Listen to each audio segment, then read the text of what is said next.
దాల్చిన చెక్క, సాజీరా వేసుకోవాలి. మటన్ కర్రీ ఈరోజు స్పెషల్ మటన్ కర్రీ మా డాడీ తీసుకొచ్చింది, చాలా బాగుంటుంది.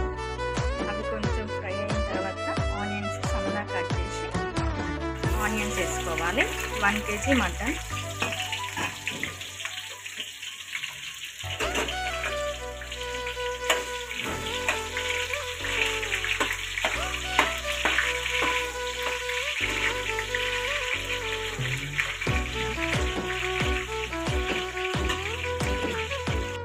బ్రౌన్ కలర్ వచ్చినాయి కదా, ఇప్పుడు కొంచెం పుదీనా వేసుకోవాలి. ఇప్పుడు కొత్తిమీర వేసుకోవాలి. కొత్తిమీర పుదీనా ఇట్లా మంచిగా ఫ్రై కావాలండి. అల్లం వెల్లుల్లి పేస్ట్ 2 స్పూన్లు వేసుకోవాలి.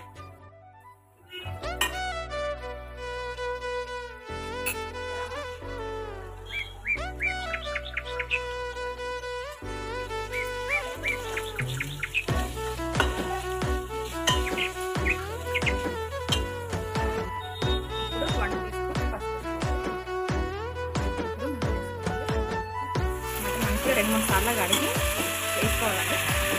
మటన్ ఎంత మంచిగా కడిగితే అంత స్మెల్ రాకుండా ఉంటుంది. కొంచెం సాల్ట్ వేసి కడుక్కోవాలి. మటన్ సాల్ట్ వేసి కడుక్కుంటే మంచిగా వస్తుంది. ఇప్పుడు టేబుల్ స్పూన్తోనే 1 kg మటన్ కాబట్టి ఎక్కువ తినేవాళ్ళు 3 స్పూన్లు వేసుకోవచ్చు, తక్కువ తినేవాళ్ళు 2.5 వేసుకుంటే సరిపోతుంది. ఇప్పుడు ఒక 2 స్పూన్ల సాల్ట్ వేసుకోవాలి. ఎందుకంటే తక్కువ ఉంటే తర్వాత అడ్జస్ట్ చేసుకోవచ్చు, కానీ ఎక్కువ అయితే కష్టమైపోతుంది. ఇలా ఆయిల్ మొత్తం పైకి వచ్చే వరకు మంచిగా ఫ్రై చేసుకోవాలి. ఫ్రై చేసుకున్న తర్వాత అప్పుడు ఇందులో పెరిగేసుకోవాలి. చూడండి, ఒక 1/2 కిలో పెరిగేసుకోవాలండి. గడ్డ లేకుండా మంచిగా వేసుకొని అప్పుడు వేసుకోవాలి.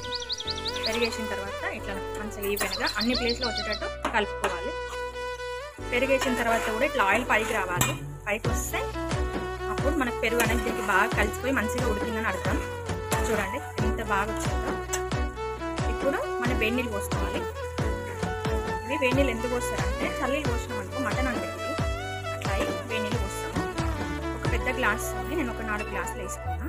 ఆ 4 గ్లాసులు దీంట్లో పోసుకున్నాను అనమాట, వేడి చేసుకోవడానికి. అంటే ముక్క అనేది బాగా ఉడకడానికి అని చెప్పి, తొందరగా బాయిల్ అవ్వడానికి అని చెప్పి వేడి నీళ్ళు వేసుకుంటామండి.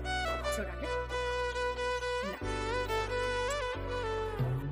ఇప్పుడు ఒక 5 బాదం, ఒక 4 టమాటాలు కలిపి, ఇప్పుడు ఒక 5 బాదం, ఒక 4 టమాటాలు కలిపి పేస్ట్ చేసుకుని ఇంట్లో వేసుకోవాలి. ఇప్పుడు ఒక 2-3 బగారా ఆకులు వేసుకోవాలి. ఇప్పుడు వేసుకుంటే ఫ్లేవర్ అనేది. ఇప్పుడు ఒక 5-6 పచ్చిమిరపకాయ చీలికలు వేసుకోవాలి. ఇది హోల్ చెక్క గరం మసాలా, ఇది ఒక 1 స్పూన్ వేసుకోవాలి.